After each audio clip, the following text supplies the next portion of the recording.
សួស្តីបងប្អូនទាំងអស់គ្នាតោះថ្ងៃនេះយើងបន្តមេរៀនទី9ជាបន្តទៀតណាចាអញ្ចឹងថ្ងៃមុនមេរៀនទី9យើងរៀនដល់ 3.4 និយាយអំពីចំណោទការចំណោទសម័យកាលដូចគ្រាទី1មានមួយអញ្ញត្តិមែនទេអូនចាហើយគ្រូបានបង្ហាញរួចរាល់ហើយទាំងលំហាត់ហើយនឹងលំហាត់គំរូជាងថ្ងៃនេះយើងឈានចូលដល់ប្រតិបត្តិនៅទំព័រទី98ជាបន្តទៀតណាចាអញ្ចឹងប្រតិបត្តិនៅទំព័រនេះគេដាក់ថាចំការមួយរៀងចតុកោណកែងមានបរិមាត្រស្មើនឹង376ម៉ែត្រគណនាប្រវែងទទឹងនិងបណ្ដោយបើគេដឹងថាបណ្ដោយមានចាបណ្ដោយមាន28លើសទទឹងកណាបណ្ដោយហ្នឹងគឺមានប្រវែង28លើសទទឹងចាចឹងអូនអានប្រធាននេះយ៉ាងម៉េចឲ្យបានជា2ទៅ3ដងសិនដើម្បីយល់ប្រធានឲ្យបានច្បាស់បន្ទាប់មកអូនសិក្សាប្រធានជាមុនសិនមុននឹងយកចូលដល់ការដោះស្រាយអូនសិក្សាប្រធានដើម្បីដោះស្រាយបានណាតោះតាក់ទងនឹងការសិក្សាប្រធានទី1ប្រធានគេប្រាប់អ្វីខ្លះកូនចាប្រធានយើងគេប្រាប់ថាចំការមួយរៀងចតុកោណកែងមែនអូនហើយគេប្រាប់ទៀតថាចំការនោះមានបរិមាត្រគឺ376ម៉ែត្រចាហើយនឹងបណ្ដោយនឹងមាន28លើសទទឹងកូនណាលើសទទឹងហើយគេសួររកអ្វីកូនគេឲ្យយើងគណនាបណ្ដោយប្រវែងទទឹងនិងបណ្ដោយចាអ្វីគេប្រាប់យើងហើយនឹងគេសួរយើងគេឲ្យយើងគណនាប្រវែងទទឹងនិងបណ្ដោយចាយើងដឹងហើយសិក្សាប្រធានរួចហើយគឺអូនត្រូវធ្វើទៀតកូនបន្ទាប់ពីសិក្សាប្រធានរួចយើងត្រូវធ្វើអីទៀតចាគឺយើងតាំងអក្សរចាឬក៏តាំងអញ្ញត្តិកូនណាចាយើងតាំងអញ្ញត្តិមួយមកអូនជ្រើសរើសអញ្ញត្តិមួយតាំងឲ្យអីគេកូនចាគឺតាំងឲ្យប្រវែងទទឹងមែនទេកូនចាតោះជើងអ្នកគ្រូនឹងនាំទៅចម្លើយ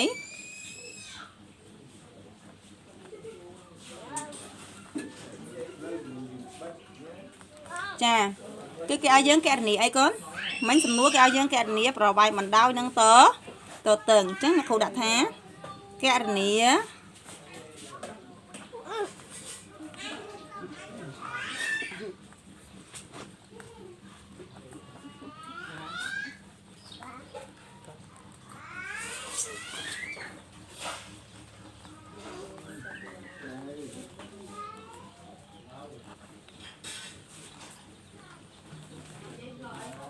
ចាអញ្ចឹងចម្លើយយើងគេឲ្យយើងគណនាប្រវែងបណ្ដោយនឹងទទឹងចាអ្នកគ្រូដាក់ច្រាសបាទហើយ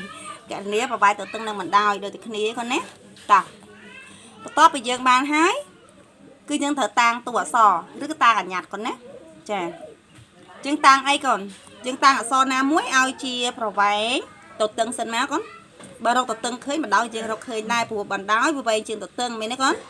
ចាអញ្ចឹងយើងតាំងអក្សរចាតាំងទទឹងចាសំទោសតាំងប្រវែងកូនណាតាំងប្រវែងដៃនេះកូនតាំងអ្នកគ្រូតាំង A តែម្ដងមកកូនតាំង A ជាប្រវែងបណ្ដាទទឹងកូនណាទទឹងអ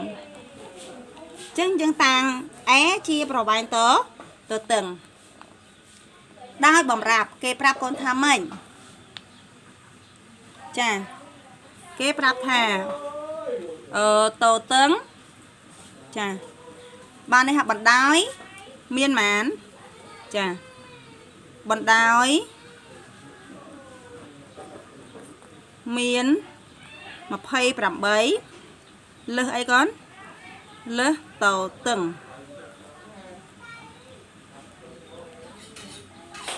ចាលើសទទឹងមែនទេអូនអញ្ចឹងបណ្ដោយមានចា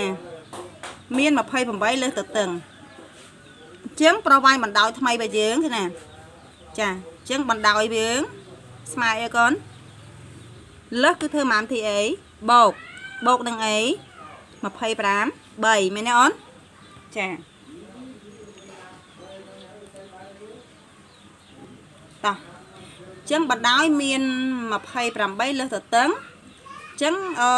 បណ្ដោយថ្មីយើងស្មើអីកូន បណ្ដោយយើងស្មើអី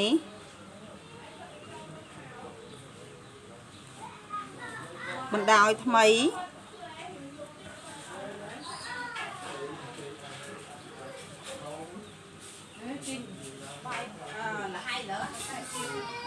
តោះបណ្ដោយថ្មីវាស្មើនឹងបណ្ដោយបូកនឹង25 8គាត់ណា28ម៉ែត្រនេះដោយសារតែ A ជាប្របាញ់ទទឹងចេះ25គឺជាផ្នែកលើសអញ្ចឹងមានន័យថាអូនយកទទឹងបូកនឹងផ្នែកលើសទៅឃើញបណ្ដោយវិញនៅអូនចាយើងឃើញហើយអញ្ចឹងតាមរូបមន្តយើងចាបរិមាត្រចតុកោណកែងស្មើអ្វីកូនចាមើលបងអូនណាមានចងចាំបាននេះអូនដើម្បីរកបរិមាត្រចតុកោណកែងស្មើអីគឺយើងយកបណ្ដោយមែនអូនចាបណ្ដោយបូកនឹងអីអូនបូកនឹងតតឹងគុណនឹងម៉ានគុណនឹង2ស្មើនឹងបរិមាត្រមែនអូនអូនមានចងចាំរូបមន្តហ្នឹងយើងរៀនដាក់ទី6មកគឺបរិមាត្រវាស្មើបណ្ដោយបូកទទឹងគុណនឹង2ស្មើនឹងបរិមាត្រយើងវិញណាបណ្ដោយបូកទទឹងគុណ2ស្មើបរិមាត្រតោះអញ្ចឹងយើងចំនួនតួលេខយើងចូលមកអូន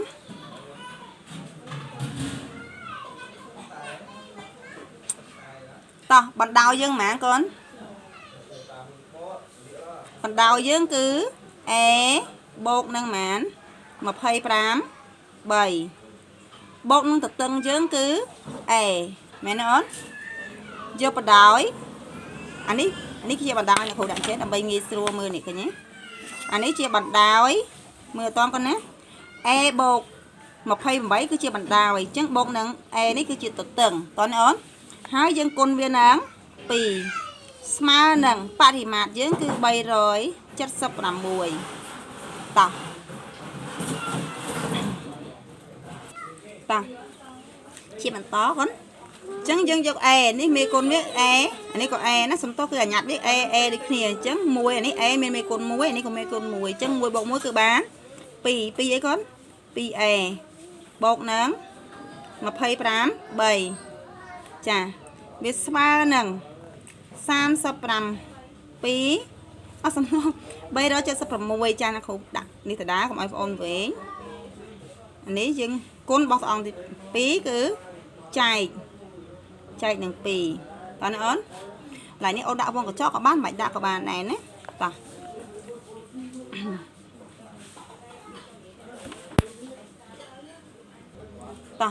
អញ្ចឹងមិនដាក់ប្រើវងកញ្ចក់ទេកូនណានាំឲ្យយើងបានចាបានប៉ុន្មានអូន 2A តដែរបូកនឹង28វាស្មើនឹងអានេះកូនយកចែកមកចាអញ្ចឹង3ចែក2បាន1នៅសល់1 17ដាក់បាន8 2ដង16នៅសល់1 16ដាក់បាន8ចាអញ្ចឹងយើងទាញបាន 2A ស្មើនឹង188អានេះបូករបស់អង្គទី2សញ្ញាដក28ចាញ់គាត់ណាអញ្ចឹងនាំឲ្យ 2A យើងស្មើនឹងចាស្មើនឹងហ្មងកូននេះ88ដក28ចេញទៅសល់168សំទោសគឺ160ចាអញ្ចឹងនាំឲ្យយើងបាន A យើងស្មើអីអូនយក160ទៅចែកនឹងអីចែកនឹង2ខាងនេះមកចាចឹងយើងចែកបានគឺ A យើងស្មើអីអូនតោះមកកាត់យកពីខ្ទង់2ម៉ានដង16 28ដងវិញណា28 16ចាអញ្ចឹងនឹងសល់0តម្លាក់0អញ្ចឹង A យើង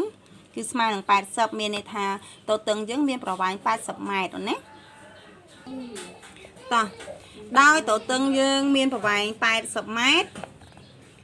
អញ្ចឹង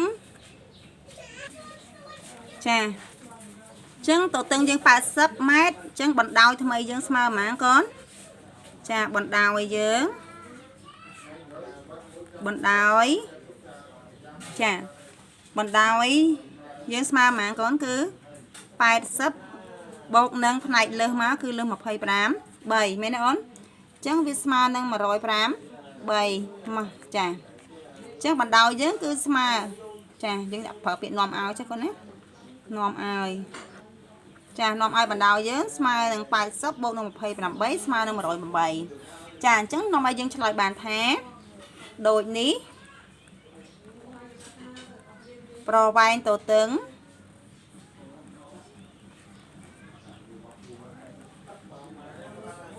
ចាប្រវែងទទឹងស្មើនឹងហ្មងកូន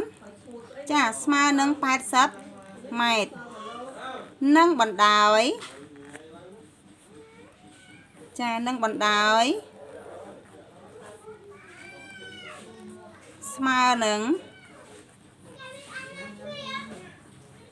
105 3ម៉ែត្រចាអ្នកគ្រូคลิปទៀងទាត់បងអូនមើលដើម្បីចង់ដឹងថាចម្លើយបងអូននឹងធ្វើត្រូវឬខុសបងអូនតបទៀងទាត់មែនទេចឹងអ្នកគ្រូបង្ហាញពីភាពទៀងទាត់បន្តិច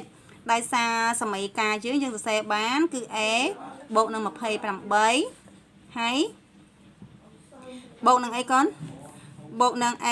ស្មើនឹង300ម៉ាកូននេះចា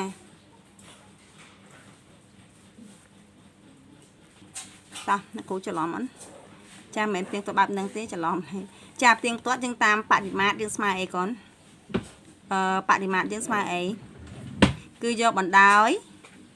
បូកទទឹងគុណនឹងអីកូនគុណនឹង2ស្មើនឹង376ចឹង a យើងគឺស្មើនឹង80 b យើងគឺ108ចាអ្នកគ្រូគុណវានឹង2ចាចឹងតាំង a ជាបណ្ដោយលើអ្នកគ្រូដាក់ a ជាបណ្ដោយចាហើយនឹង b ជាទទឹងណាចាអូអ្នកគ្រូច្រឡំចាសអភ័យទោសក្នុងមេរៀនយើងដាក់ថា a ជាទទឹងកូនណាចឹង b ជាបណ្ដោយចាចឹងយកបានអ្នកគ្រូច្រឡំទេចាត្រូវហើយនឹងដាក់ខុសវិញចាគឺមានន័យថា